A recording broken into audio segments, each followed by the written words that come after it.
Assalamualaikum warahmatullahi wabarakatuh. Berjumpa lagi di mata kuliah literasi digital. Minggu ini kita akan membahas 4 subpokok bahasan. Yang pertama adalah pengertian literasi digital, yang kedua pentingnya literasi digital, ketiga prinsip pengembangan literasi digital, dan yang terakhir yaitu tentang keterampilan dalam literasi digital.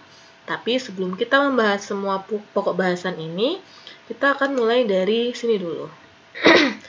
Perkembangan dunia digital itu sebetulnya dapat menimbulkan dua sisi yang berlawanan dalam kaitannya dengan pengembangan literasi digital. Jadi, berkembangnya peralatan digital dan akses akan informasi dalam bentuk digital itu mempunyai peluang sekaligus tantangan. Apa saja itu?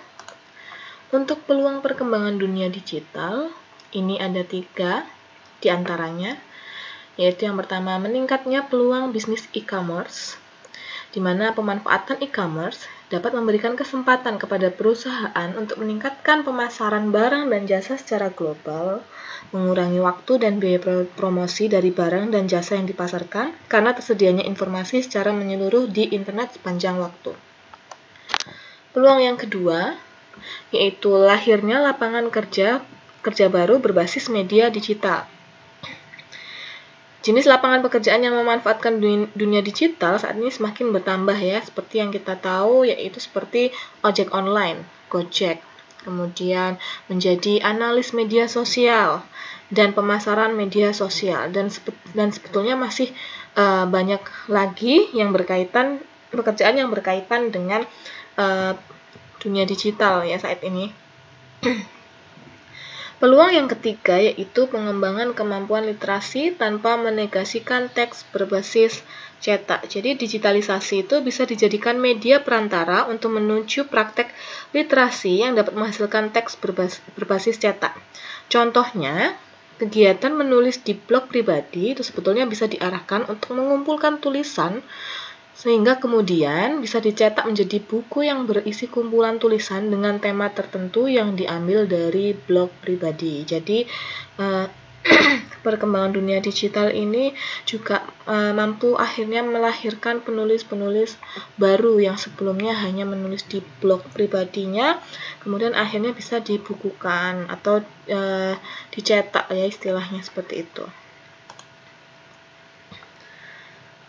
Nah, untuk tantangan dari perkembangan dunia digital sendiri itu seperti apa?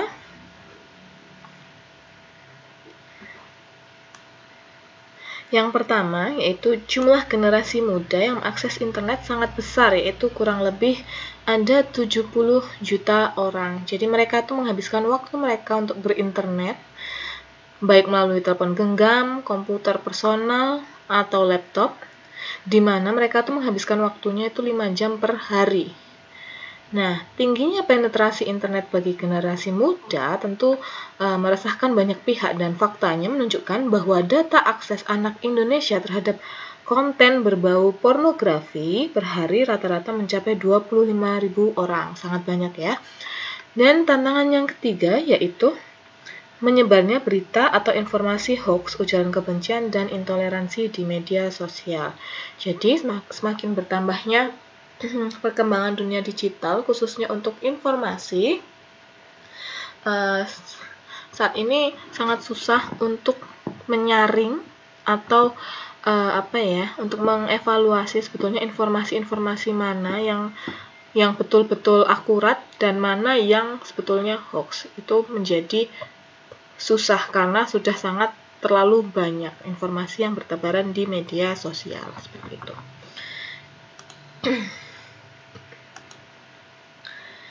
Nah, ini ada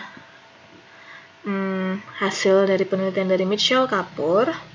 Dia menjelaskan bahwa generasi muda yang memiliki keahlian untuk mengakses media digital saat ini belum mengimbangi kemampuannya dalam menggunakan media digital untuk kepentingan memperoleh informasi pengembangan diri. Nah, disinilah problematika yang sebetulnya dihadapi oleh generasi muda dalam menanggapi perkembangan dunia digital yang ada saat ini. Sehingga kita perlu belajar yang namanya literasi digital. Oke. Jadi, literasi digital itu sebetulnya apa? Nah, di tahun 1997, Paul Gilster itu sebetulnya sudah mendefinisikan apa itu literasi digital. Jadi, literasi digital itu diartikan sebagai kemampuan untuk memahami dan menggunakan informasi dalam berbagai bentuk dari berbagai sumber yang sangat luas yang diakses melalui piranti komputer atau alat bantu komputer seperti itu.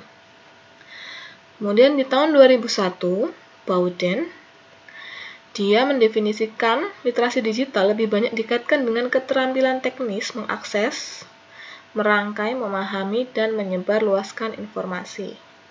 Jadi, baik Paul Gilster maupun Bowden, mereka mengaitkan literasi digital itu dengan informasi. Ini ya, menggunakan informasi, memahami informasi, dan ini mengakses, merangkai, memahami, dan menyebarluaskan informasi. Sedangkan di tahun 2011, Douglas A.J. Bilshaw, dia mendefinisikan bahwa literasi digital itu terdapat 8 komponen, yaitu yang pertama ada kultural, kognitif, konstruktif, komunikatif, kepercayaan diri, kreatif, kritis, dan bertanggung jawab sosial. Jadi ada 8 komponen yang sebetulnya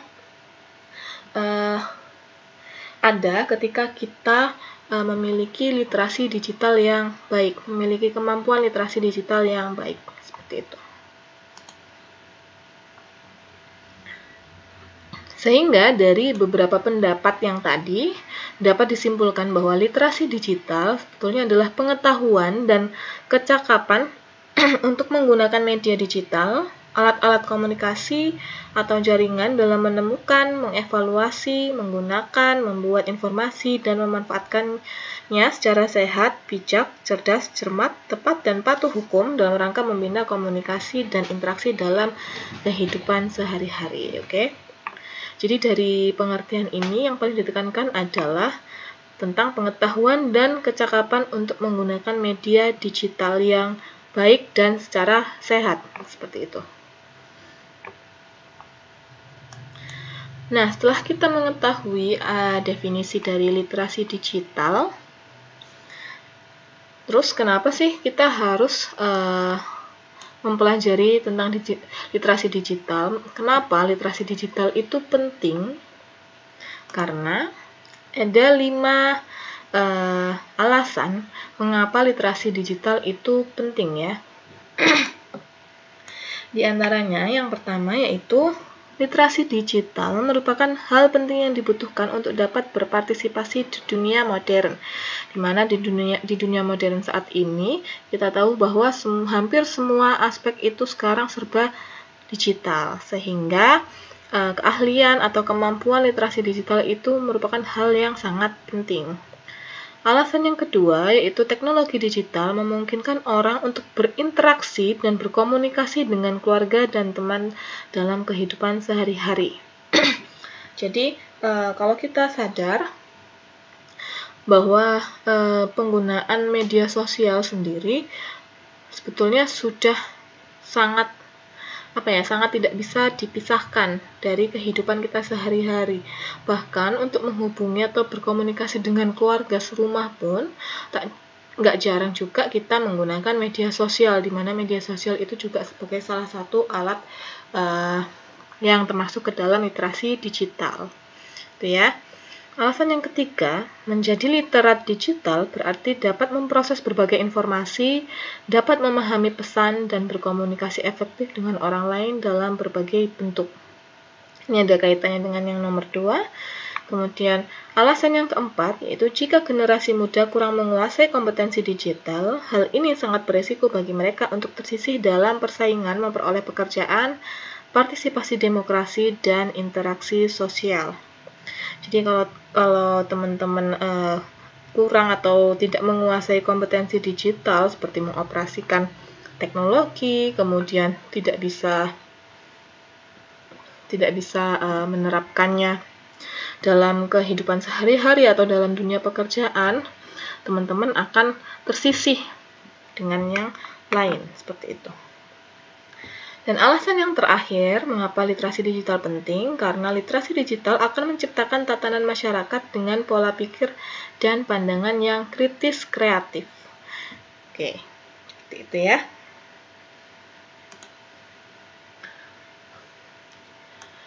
Nah, sekarang ada prinsip pengembangan dari literasi digital. Jadi menurut Myers dan Fowler di tahun 2006 terdapat 3 tingkatan pada literasi digital. Level pertama yaitu digital competence atau kompetensi digital. Di sini meliputi skill atau keterampilan, konsep, pendekatan, dan perilaku. Kemudian setelah kita memiliki kompetensi digital ini seperti keterampilan mengoperasikan, kemudian memahami konsepnya,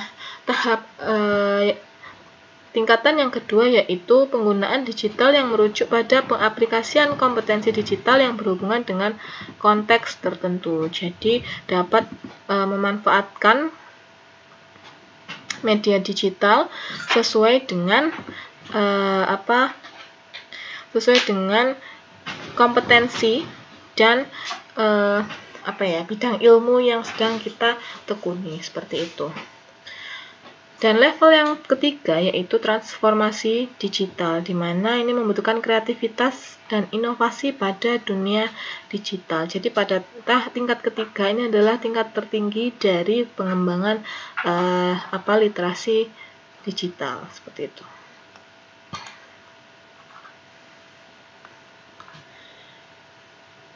Ada 8 keterampilan literasi digital yang teman-teman perlukan agar teman-teman mempunyai kemampuan literasi digital yang baik. Yang pertama, ada yang namanya coding atau pengkodean.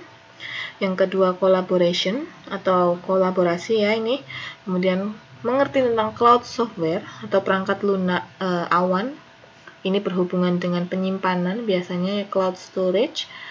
Kemudian word processing software, ini tentang perangkat lunak untuk memproses kata-kata.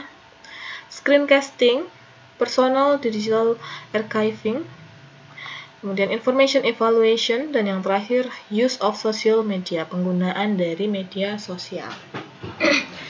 Sekarang kita akan membahas satu persatu dari keterampilan literasi digital ini.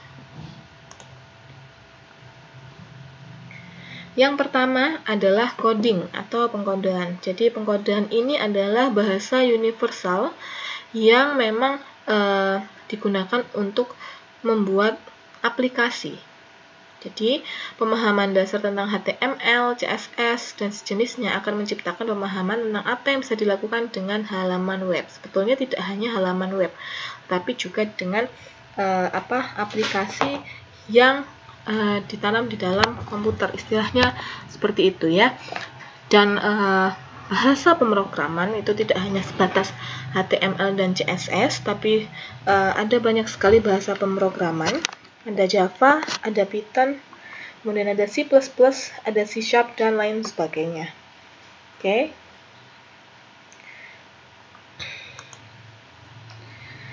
Keterampilan yang kedua adalah collaboration atau kolaborasi. Jadi keterampilan ini yaitu keterampilan dalam penggunaan media digital seperti Google Docs, Concept Map, Google Jamboard, dan sebagainya, di mana media digital ini memungkinkan teman-teman untuk mulai bereksperimen dengan kolaborasi online yang efektif. Jadi menggunakan media digital seperti Google Docs atau Google Jamboard itu teman-teman bisa berkolaborasi atau bekerja sama dengan teman-teman yang lain secara online dan secara real time gitu. Selanjutnya ada cloud software. Kalau cloud software itu biasanya terkait dengan penyimpanan awan atau yang dinamakan dengan cloud storage. Penyimpanan awan itu maksudnya adalah penyimpanan yang tidak berada di perangkat yang kita miliki, tetapi ada di internet atau secara online, disimpannya seperti itu. Nah, seperti kita tahu, contohnya adalah Google Drive, kemudian Dropbox, dan SoundCloud. Jadi, cloud software ini bagian penting dari manajemen dokumen. Dokumen apapun itu dalam bentuk file Word atau PDF atau PPT atau bahkan musik dan video seperti itu ya. Jadi, cloud digunakan untuk menyimpan segalanya mulai dari foto hingga proyek penelitian hingga makalah penelitian dan bahkan musik. Jadi, banyak sekali bentuk file yang dapat disimpan di awan. Istilahnya awan tuh ya di internet itu ya, jadi jangan bingung. Selanjutnya ada word processing software. Ini adalah perangkat lunak untuk memproses kata-kata ya. Contohnya seperti Google Docs, Google Slide, Microsoft Office, OpenOffice. Nah, ini aplikasi-aplikasi ini atau perangkat lunak ini adalah sebagai solusi untuk pengolahan kata, penyimpanan kata, dan manajemen file. Tapi saya yakin teman-teman pasti sudah pernah menggunakan paling tidak satu perangkat lunak ini antara Microsoft Office atau Google. Bisa Google Sheets, bisa Google Doc, ataupun Google Slide. Sedangkan kalau OpenOffice itu sama fungsinya dengan dua-duanya ini, dan OpenOffice itu biasanya gratis. Kalau Microsoft Office itu yang kita tahu itu kita perlu membayar ya, nggak gratis. Kalau Google ya gratis, tapi memang kadang ada batasannya, ada limitnya. Jadi nggak semua fitur bisa kita gunakan seperti itu. Oke, selanjutnya ada screencasting. Jadi screencast adalah rekaman video menggunakan layar komputer dan biasanya menyertakan audio. Di sisi lain, saat teman-teman nanti mengambil gambar di layar komputer, ini disebut dengan layar cetak. Jadi sebetulnya screencasting ini seperti yang sudah saya lakukan saat ini. Jadi saya merekam layar PPT, layar presentasi, kemudian saya menyertakan audio di dalamnya. Jadi itu screencasting. Nah, kalau untuk screencasting sendiri, sebetulnya terdapat banyak sekali perangkat lunak yang bisa kita gunakan untuk membuat video semacam itu. Itu salah satunya dengan Screencast-O-Matic. Ini.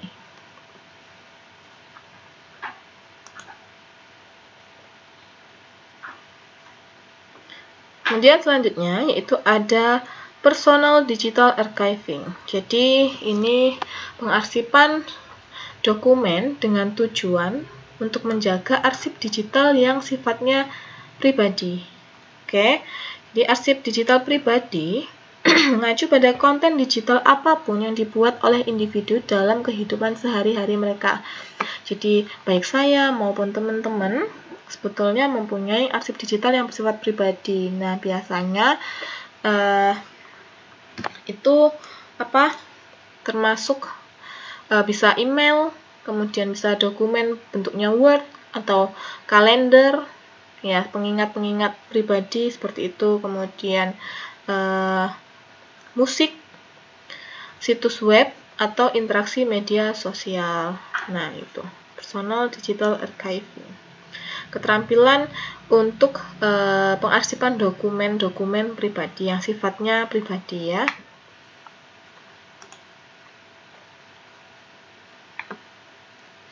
Selanjutnya yaitu Information Evaluation, yaitu keterampilan yang dibutuhkan untuk mengolah informasi, sangat dibutuhkan menyingkirkan berita palsu. Maksudnya adalah keterampilan evaluasi informasi ini digunakan untuk menyingkirkan berita-berita yang sebetulnya tidak benar, seperti itu.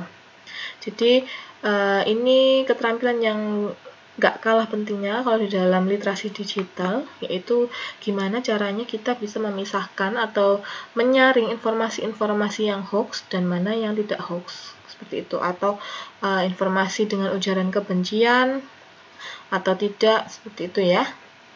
Tuh.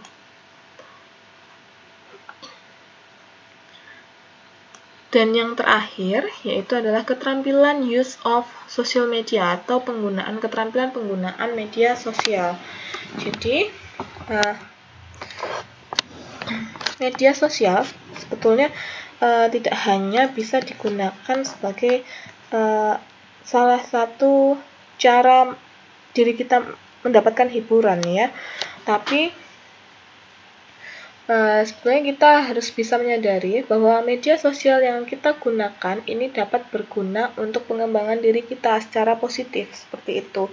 Misalkan Twitter ini bisa berguna untuk diri kita dalam rangka tetap mengikuti berita terbaru di luar sana ya. Jadi kalau Twitternya isinya berita-berita ya, kita bisa mengikuti perkembangan tentang apapun itu.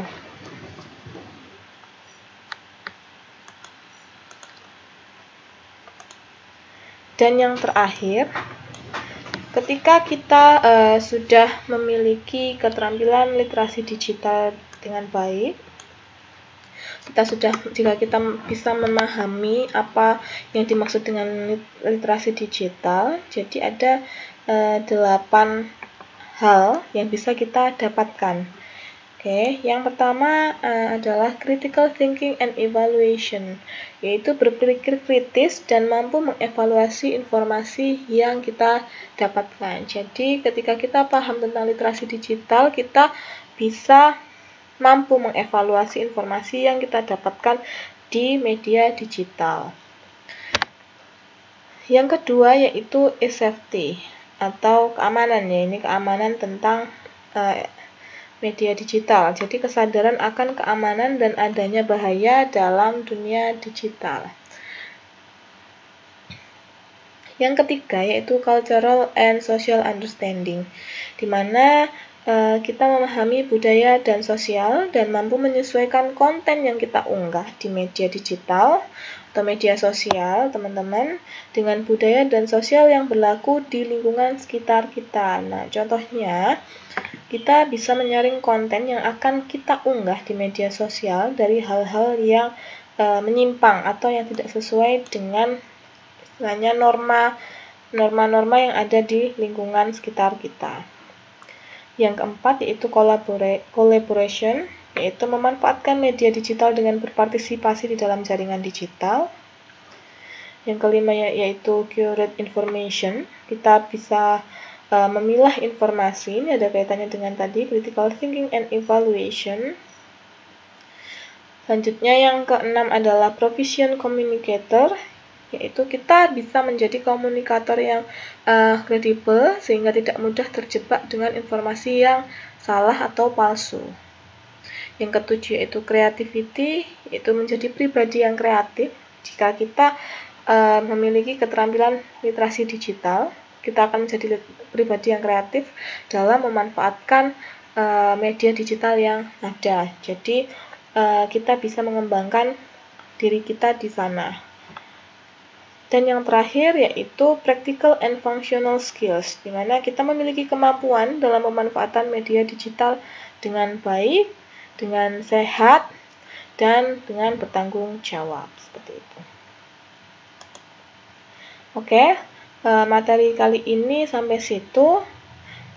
Jika ada yang mau ditanyakan, silahkan langsung ajukan pertanyaan di live chat ya. Sampai jumpa di pertemuan berikutnya. Wassalamualaikum warahmatullahi wabarakatuh.